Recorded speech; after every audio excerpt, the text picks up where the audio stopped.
നമസ്കാരം പ്രിയ Amrita T V പ്രേക്ഷകരെ. ഞാൻ advocate Rajesh V R, Amrita ടെലിവിഷൻ്റെ കേരള ഹൈക്കോടതിയിലെ നിയമകാര്യ ലേഖകൻ. ഇന്ന് നമ്മൾ ചർച്ച ചെയ്യാൻ പോകുന്ന വിഷയം, അല്ലെങ്കിൽ സംവദിക്കാൻ പോകുന്ന വിഷയം, എന്താണ് നോമിനി എന്നുള്ളതാണ്.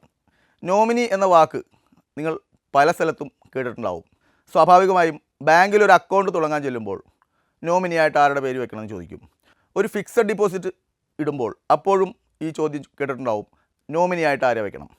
ഒരു ഇൻഷുറൻസ് എടുക്കുമ്പോഴും നോമിനിയായിട്ട് ആരെ വയ്ക്കണമെന്ന ചോദ്യം വരും. സാധാരണഗതിയിൽ ഏതെങ്കിലും അടുത്ത ബന്ധുവിൻ്റെ പേരാണ് നോമിനി എന്ന രീതിയിൽ നമ്മൾ പറഞ്ഞു കൊടുക്കുന്നത്. പക്ഷേ പല കക്ഷികളുമായിട്ടും സംസാരിച്ചപ്പോൾ എനിക്ക് മനസ്സിലായ ഒരു കാര്യം, യഥാർത്ഥത്തിൽ ഈ നോമിനി എന്താണ്, നോമിനിയായി നിയോഗിക്കപ്പെടുന്ന ആളുടെ കർത്തവ്യം എന്താണ്, ഇത് പലർക്കും അറിയില്ല.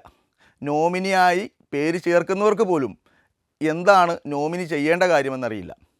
ഈ ഒരു സംശയ നിവാരണത്തിനാണ് ഞാനിപ്പോൾ ശ്രമിക്കുന്നത്.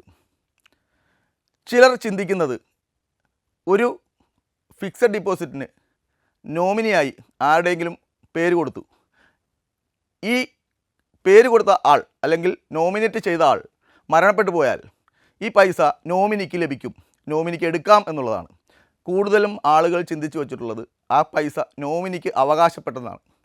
കൂടുതലും ജനങ്ങൾ ചിന്തിച്ചു വച്ചിട്ടുള്ളത് ഈ പൈസ നോമിനിക്ക് എടുക്കാം എന്നുള്ളതാണ്.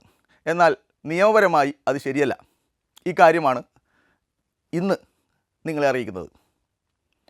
നോമിനി, അതായത് ഒരു വ്യക്തി അദ്ദേഹത്തിൻ്റെ വിശ്വാസമുള്ള ഒരാളെ ഇൻഷുറൻസിനോ മ്യൂച്വൽ ഫണ്ടിനോ അല്ലെങ്കിൽ ഫിക്സഡ് ഡിപ്പോസിറ്റിനോ അല്ലെങ്കിൽ ബാങ്ക് അക്കൗണ്ടിലോ നോമിനിയായി ചേർക്കുമ്പോൾ അത് ബന്ധുവായിരിക്കണമെന്ന് യാതൊരു നിർബന്ധവുമില്ല.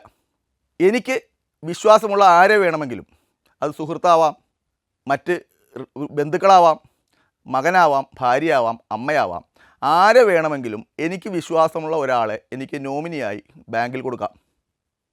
നോമിനേറ്റ് ചെയ്യുന്ന ആൾ മരണപ്പെട്ടാൽ നോമിനിയായി പേര് ചേർക്കപ്പെട്ട ആൾക്ക് ബാങ്കിൽ ചെന്നാൽ ആ അക്കൗണ്ടിലുള്ള മുഴുവൻ പണവും ബാങ്ക് അദ്ദേഹത്തിന് നൽകും.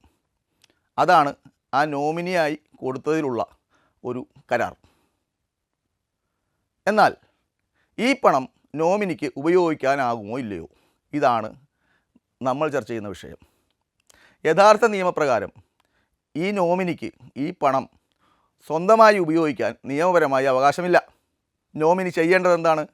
നോമിനി ഈ നോമിനേറ്റ് ചെയ്ത വ്യക്തിയുടെ അല്ലെങ്കിൽ മരണപ്പെട്ട വ്യക്തിയുടെ നിയമപ്രകാരമുള്ള അനന്തരാവകാശികളെ ആരാണോ അവർക്ക് ഈ പണം തുല്യമായി വീതിച്ചു കൊടുക്കണം. ഇതാണ് ഒരു നോമിനിയുടെ കർത്തവ്യം. ഇത് മാത്രമാണ് നോമിനിയുടെ കർത്തവ്യം, അല്ലാതെ അതിൽ നിന്ന് ഒരു രൂപ പോലും നോമിനിക്ക് അവകാശപ്പെട്ടതല്ല. അഥവാ ഈ നോമിനി അങ്ങനെ ചെയ്തില്ലെങ്കിൽ ഈ വിവരം അറിയുന്ന യഥാർത്ഥ അനന്തരാവകാശികൾക്ക് കോടതി വഴി നോമിനിയിൽ നിന്നും ഈ പണം തിരികെ ഈടാക്കുവാൻ കേസ് നൽകാവുന്നതാണ്. അപ്പോൾ ഒരു സംശയം വരാം, എങ്കിൽ പിന്നെ എന്തിനാണ് നോമിനിയായി വച്ചത് എന്നുള്ളത്. യഥാർത്ഥത്തിൽ നോമിനിയായിട്ട് ഒരാളെ നിയോഗിക്കുന്നത് ഈ ബാങ്കിൽ കിടക്കുന്ന അല്ലെങ്കിൽ ഇൻഷുറൻസിൽ കിടക്കുന്ന പൈസ കോടതി മുഖാന്തരമല്ലാതെ അധികം നിയമത്തിൻ്റെ സങ്കീർണതകളിൽ പോകാതെ വളരെ എളുപ്പം അനന്തരാവകാശികൾക്ക് ലഭ്യമാക്കുവാൻ വേണ്ടി നമുക്ക് വിശ്വാസമുള്ള ഒരാളെ നോമിനിയായിട്ട് വയ്ക്കുന്നു.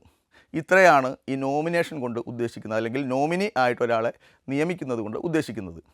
അതുമാത്രമാണ്, അല്ലാതെ നോമിനിക്ക് ഈ പണം എടുത്തുകൊണ്ട് പോകാം എന്ന ഒരു ചിന്താഗതി അത് നിയമപരമായി തെറ്റാണ്. ഇത്രയും കാര്യങ്ങളാണ് നോമിനിയെക്കുറിച്ച് എനിക്ക് നിങ്ങളോട് സംവദിക്കാനുണ്ടായിരുന്നത്. ഏതായാലും എന്നെ കേട്ട എല്ലാവർക്കും നന്ദി. മറ്റൊരു വിഷയവുമായി വീണ്ടും കാണാം. അതുവരെ നന്ദി, നമസ്കാരം.